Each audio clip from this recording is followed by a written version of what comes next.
Does your man know you're here? I'd like to ask you about the night of the incident. In your statement, you say you were arguing with her again. What about?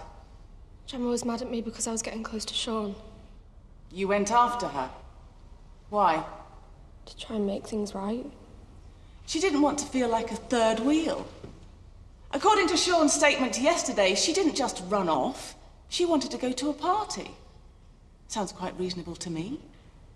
But angry with her after yet another row, you pursued her. No, it wasn't like that. Why did you go after her, Belle? Did you see Gemma as a threat to your relationship with Sean? No. No, she was my best friend. And you know what else? There is not one day, not one single day that I do not wish that it had happened the other way round. And that it was me who had fallen, and that it was me who was...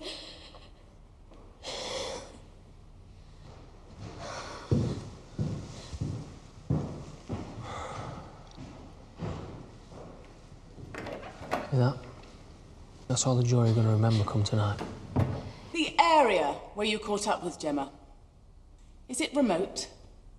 No, it's just on the edge of the village. So you must have known the place very well. Yes. How would you describe the terrain, Belle, the ground? Grassy and soft, or rocky and hard?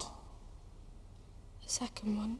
So when Gemma got up and you saw that she was bleeding, you saw her touch her head, transferring blood to her hand. You must have known she'd hit her head on something hard.